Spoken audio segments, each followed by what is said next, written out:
tell involves not a patient, but a friend. It's a true story, though of course I've changed many of the details to protect the confidentiality of the people involved.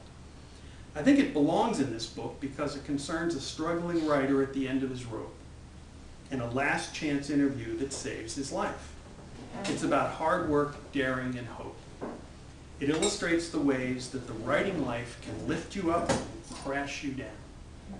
It also reaffirms my belief that good writing persists, matters, transcends, and that every once in a great while it can even save your soul. Larry was an angry, wickedly funny comedy writer who came out here to Hollywood from the East Coast about the same time I did. This was the early 1970s, during the stand-up comedy boom, and he and I met one night at the Comedy Store on Sunset Boulevard. It was a Monday night, audition night at the club, so there was the usual long line of George Carlin wannabes extending out the front door and around the corner into the alley. Larry and I found ourselves standing in line between a tall black ventriloquist whose dummy sported an afro and a husband and wife comedy team who just arrived from Ohio and were living out of their car. Larry announced he was from Brooklyn. I said I was from Pittsburgh. He offered his condolences and our friendship began. To audition for the Comedy Store was a trying business. After standing in line for an hour or so, you finally reached the desk at the top of the stairs just inside the entrance. There, a little overhead light illuminated a yellow legal pad upon which the door guy wrote down your name and the time you'd be performing. I got 1:20 a.m. Larry got 1:30. I looked at my watch. It was 8:15. Looks like we got a little time to kill, Larry said. You hungry? We ate at the Hyatt Hotel coffee shop next door to the Comedy Store, spending the next couple of hours insulting the looks and probable lack of talent of pretty much every other person in the audition room. We definitely enjoyed riffing off each other's jokes and observations, though neither of us was psychologically sophisticated enough to realize how terrified we were. Two insecure, neurotic guys in their 20s who'd left good jobs back east to come to LA to become writers.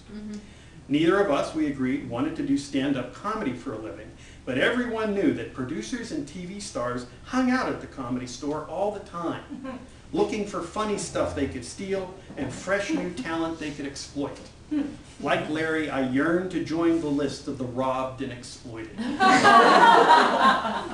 We each did well during our audition sets, which meant we each got some laughs and managed to stay on stage for the allotted 10 minutes without getting the yellow light. An obvious homage to the infamous hook of the vaudeville days, the yellow light was a blazing spotlight that was trained on you in the middle of your act if the management decided you sucked beyond endurance. I used to wince whenever I saw some poor comic wannabe impaled by that searing amber light, caught like some fugitive in a 1930s gangster movie. I always expected to hear police sirens and barking dogs. Anyway, neither of us got the yellow light, which meant that we'd made it onto the roster of regular comics. What this meant was that the club's owner, Mitzi Shore, would drop a schedule each week, and each comic would get a 15-minute slot. If you were a hot comer like Freddie Prinz or Jimmy J.J. Walker, your slot was usually 8 or 9 o'clock on a Friday or Saturday night. If you were a slug like me, you were lucky to get 1:15 a.m. on a Tuesday. I did a lot of those late night gigs, playing to an audience of waitresses, busboys, the two comics who were waiting to go on after me, and a couple drunks. I felt as though I lived in an episode of The Twilight Zone, one of those melancholy noir-like stories with Jack Klugman or Ross Martin wandering a dark alley wearing a dead guy's raincoat. The only other comic who got as many bad time slots as me was some kid from Indiana named David Letterman. Though I hear he's gone on to do pretty well for himself. Larry and I compared notes during this period, each of us writing TV sitcom scripts on spec, trying to get an agent interested. I'd met and begun working with a writing partner by then, a guy named Mark Evanier, since it seemed easier to break in that way. Plus, since Mark was a lot funnier than me, our spec scripts had better jokes. Like me, Larry soon tired of going nowhere as a comic and drifted away from regular performing at the club. He wanted to concentrate solely on his writing.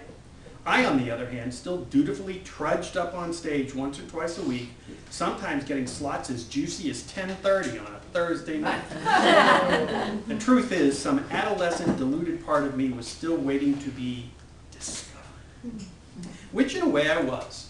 One night, after performing a pretty good set, Gabe Kaplan, star of the ABC TV series Welcome Back, Kotter, came up to me and said he was interested in hiring a writer for when he went back on the road.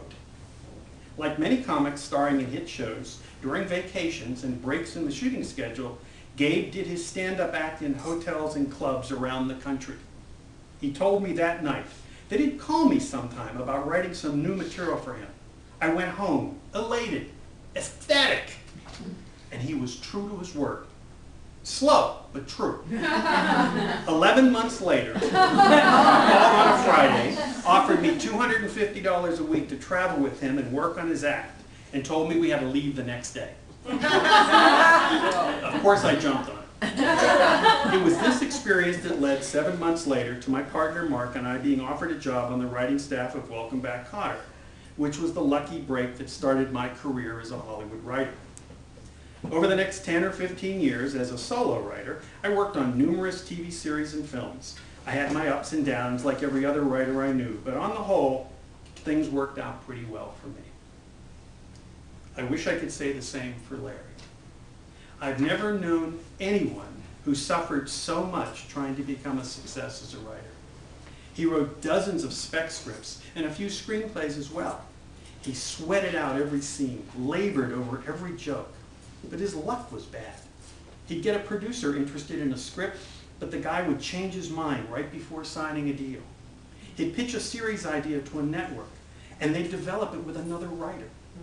Once, in desperation, Larry worked 14 hours a day for 5 months, hammering out a novel that he eventually sold to a publisher that went out of business. On top of all this, Larry had romantic troubles, physical ailments, bouts of debilitating depression, and a growing reputation as an angry, bitter, cynical guy. His years of struggle had taken their toll on his ability to muster much optimism or general good feeling at all. At lunch with fellow writers, he'd complained so much about the state of the writing business that after a while, nobody wanted to have lunch with him. The few times he'd land a writing job, say 9 weeks as a staff writer on a low-rated sitcom, he'd so infuriate the show's producers with his continual put-downs and insults that his contract was never renewed. Larry's self-loathing radiated out to ensnare those around him, to the extent that one mutual friend said to me, "Show business is tough enough without having to listen to his shit." After a dozen or so years of scraping by, borrowing rent money from family and friends, and even one time from his agent, Larry was hospitalized for severe depression. His girlfriend left him, his landlord evicted him, and his agent stopped returning his calls. Then his life turned bad.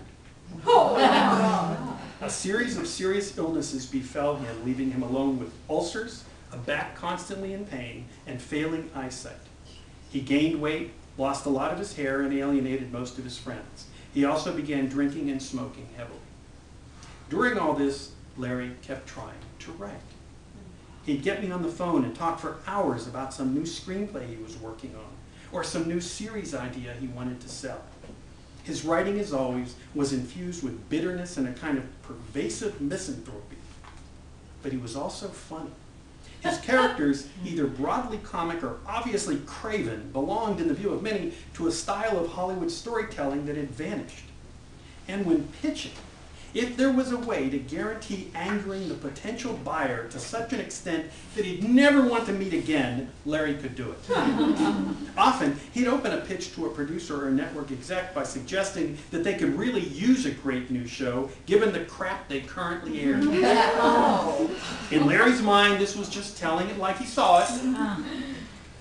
Once, during this period, when he was so broke he was sleeping on the couch in a distant cousin's mobile home, An old friend pulled some strings and got Larry a single episode of a waning Norman Lear sitcom.